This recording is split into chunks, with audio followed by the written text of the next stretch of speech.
Hey everyone, and welcome back to the channel. If you've ever dreamed of a garden that's not just beautiful but also incredibly productive and healthy, you're in the right place. Today, we're diving deep into the art of garden planning. It's more than just putting seeds in the ground. It's about creating a thriving ecosystem right in your backyard. We'll cover everything from designing the perfect layout to harnessing the power of companion planting and syncing your garden with the seasons. By the end of this video, you'll have all the tools you need to conduct your own garden symphony. Let's get our hands dirty. So, what exactly is companion planting? Think of it as strategic matchmaking for your vegetables. It's the practice of placing specific plants together to help each other grow. The benefits are amazing. First, pest control. Some plants release natural chemicals that repel harmful insects. A classic example is planting marigolds around your tomatoes. Their strong scent is known to drive away pests like nematodes and tomato hornworms, protecting your precious fruit without any chemical sprays. Another huge benefit is improved soil health. Certain plants, like legumes, have a special ability to pull nitrogen from the air and fix it into the soil. This natural fertilizer then becomes available to neighboring plants that are heavy feeders. And finally, companion planting can lead to bigger and better harvests. When plants support each other, they face less stress from pests and nutrient deficiencies, allowing them to focus all their energy on producing delicious food for you. It's a win-win situation that creates a balanced, self-sustaining garden. Getting started with companion planting might sound complex, but it's really about observation and a little research. The first step is to learn about which plants work well together. A quick search online for a companion planting chart will give you a fantastic starting point. You'll find lists of friends and foes for all your favorite vegetables. One of the most famous and ancient examples of companion planting is the Three Sisters method, practiced by Native American communities for centuries. This involves planting corn, pole beans, and squash together. The corn provides a tall stalk for the beans to climb. The beans, in turn, fix nitrogen in the soil, which is a nutrient that corn heavily relies on. And the large leaves of the squash plant spread across the ground, acting as a living mulch that shades the soil, retains moisture, and suppresses weeds. It's a perfect example of a symbiotic relationship. Another key concept to pair with this is crop rotation. If you plant the same thing in the same spot year after year, it can deplete specific nutrients from the soil and invite pests and diseases to build up. By rotating your plant families to different locations each season, you break these cycles and help maintain healthy, balanced soil for years to come. Alright, let's talk about some popular and effective plant pairings that you can try in your own garden this year. One of my favorites is tomatoes and carrots. Carrots are fantastic for loosening and aerating the soil as their roots grow downwards. This creates a better environment for the tomato plant's roots to spread out and absorb nutrients. In return, the tall, leafy tomato plants can provide some welcome afternoon shade for the carrots, which helps prevent them from bolting or going to seed too early in the heat. It's a simple partnership with great results. Another powerful duo is beans and corn, which we touched on with the Three Sisters. Pole beans are nitrogen fixers, enriching the soil for the corn, which is a very hungry plant. The sturdy corn stalks offer a natural, built-in trellis for the vining beans to climb, saving you the effort and expense of building supports. You can also plant basil next to your tomatoes.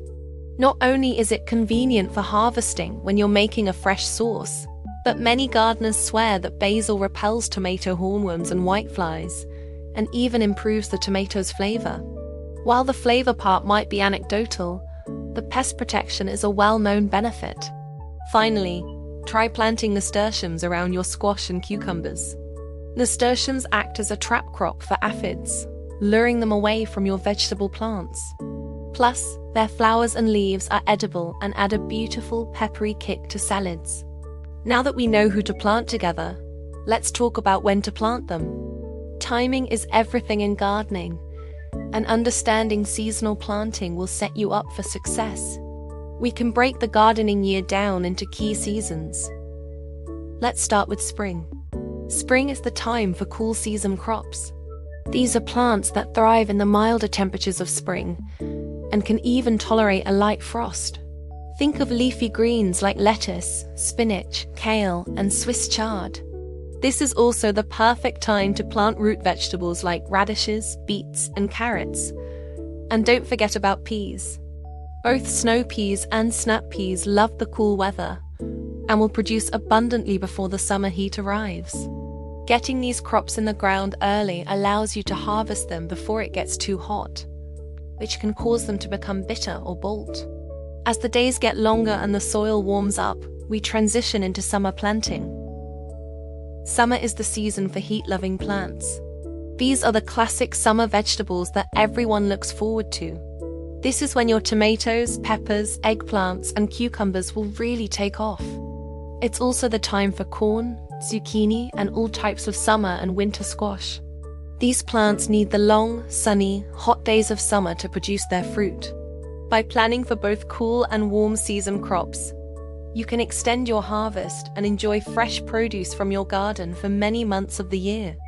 Okay, let's bring all this information together and create your garden layout. This is the fun part where you get to be the architect of your future harvest. I highly recommend grabbing a piece of paper and a pencil for this. First, sketch out the shape of your garden bed or beds. Be sure to note the dimensions. Next, and this is crucial, mark the directions: north, south, east, and west. This will help you map the sun's path across your garden. Most vegetables need at least 6 to 8 hours of direct sunlight per day, so you'll want to place your sun lovers in the sunniest spots. Pay attention to how shadows are cast throughout the day. Taller plants like corn or sunflowers should be planted on the north side of your garden bed, so they don't shade out shorter plants. Next, think about water access. Is your hose long enough to reach all corners of the garden easily? Planning for convenient watering will save you a lot of hassle later on. Now, start penciling in your plants. Refer to your companion planting list and group friendly plants together. Remember to give each plant enough space to grow to its mature size. Seed packets and plant tags will tell you the proper spacing. Overcrowding can lead to poor air circulation, which invites disease, and plants will compete for sunlight, water, and nutrients, resulting in a smaller harvest. Once you have a draft, feel free to revise it. Gardening is a process of learning and adapting. Your plan is a guide, not a set of rigid rules. Having this visual map will make planting days so much smoother and help you create that productive, harmonious garden we've been talking about. So there you have it, a complete guide to planning your garden symphony. We've covered how creating a thoughtful layout is your foundation for success. We learned how companion planting turns your garden into a cooperative community, where plants help each other fight pests and improve the soil. We explored some tried and true combinations like the Three Sisters and tomatoes with carrots. We also talked about the importance of timing, planting cool season crops in the spring, and transitioning to heat lovers for the summer. And finally, we walked through how to sketch your very own garden map, considering sun, water, and spacing to bring it all together. Remember, the best garden plan is the one that works for you, your space, and the foods you love to eat. Don't be afraid to experiment and see what works best in your own backyard. Every season is a new opportunity to learn and grow. I hope this has inspired you to get out there and start planning. There's nothing more rewarding than eating food you've grown yourself. If you found this video helpful, please give it a thumbs up and consider subscribing for more gardening tips and tricks. Let me know in the comments below what you're most excited to plant this year. Thanks so much for watching, and happy gardening!